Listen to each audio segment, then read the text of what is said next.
Jadi gue tinggal berdua sama adik gue. Ayah dan mama pisah karena ayah gue berkali-kali ketahuan selingkuh sama cewek yang jauh lebih muda darinya. Dan sejak saat itu mereka nggak pernah lagi kelihatan. Sekarang gue udah kerja, adik gue juga udah kuliah. Kita tinggal di kos berdua deket kampus adik gue. Kadang tetangga suka sampai curiga kita ini orang pacaran tinggal seatap, padahal adik kakak. Adik gue hyperaktif dan cantik. Gak aneh kalau cewek-cewek modelan begini yang jadi paling hits di kampusnya. Gak jarang juga masuk ke akun IG kumpulan mahasiswa cantik. Suatu hari adik gue izin kuliah dan gak pulang tanpa ngabarin. Dia gak biasa begini sebelumnya. Gue coba WA tapi checklist 1. Gue telepon pulsa pun nomornya gak aktif. Malam itu gue khawatir dan cuma bisa berharap dia nginep di rumah temennya, walaupun sebelumnya gak pernah. 48 jam pun berlalu, masih belum ada kabar jelas yang datang dari adik gue. Gue berkali-kali nelpon orang kampus tapi mereka bilang mereka gak tahu. Gue lapor ke polisi dan mereka katanya baru bisa mencari H+5 pelaporan. Jadi selama itu gue berjuang sendirian tanpa bantuan polisi dan tetangga sekitar. 5 hari pun berlalu, gue putus harapan atas kembalinya adik gue. Gue di balkon kos sambil menatap langit, memutar pikiran di kepala gue, apa iya dia kabur karena ngerasa susah tinggal sama gue. Di sunyinya malam terdengar suara mobil datang. Dari kelihatannya sih mobil itu mobil mewah. Mobil itu memasuki gerbang komplek dan mendekati bangunan kos gue. Mobil itu berhenti dan keluarlah seseorang. Gue teriak dari atas balkon, "Ya ampun adek, kamu habis dari mana?" Gue lari turun ke bawah dan nyamperin ke pintu depan. Dengan posisi excited, gue memegang kedua pipi adik gue dan memeluknya dengan erat. Gak lama terlihatlah sosok pria keluar dari mobil mewahnya. Kemeja putih, dasi merah, sepatu pantofel, dan wajahnya bapak-bapak tua walaupun tetap kelihatan keren. Gue melepas pelukan adik gue dan menghampiri pria itu. Gue memeluknya sambil nangis dan nanya, "Ayah kemana aja sih selama ini?" Ayah gue melepas pelukan gue tanpa berkata sedikit pun. Ayah gue masuk kembali ke mobil dan meninggalkan gue berdiri di depan gerbang kos. Gue sedih, tapi gue baru ingat adik gue. Gue lari balik ke kamar dan ngeliat dia kayak lemas, lesu, dan sedih banget. Gue coba tanya dia kenapa, tapi dia diem aja. "Adik kenapa? Kok tumben diem aja? Biasanya kan kamu gak gini." "Ayah bilang apa sama kamu? Ada kabar apa?" "Ayah bilang kabar tentang mama nggak?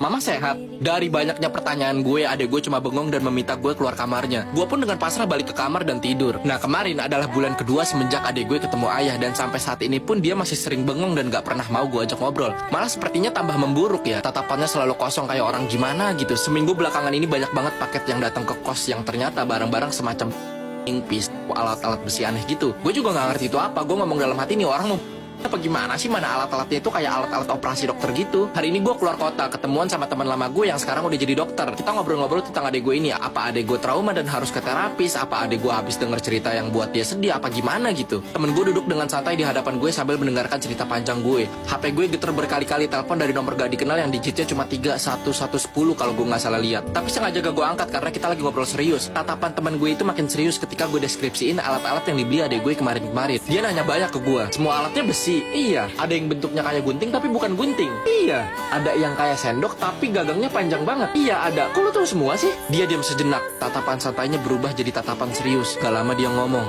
"Itu perlengkapan buat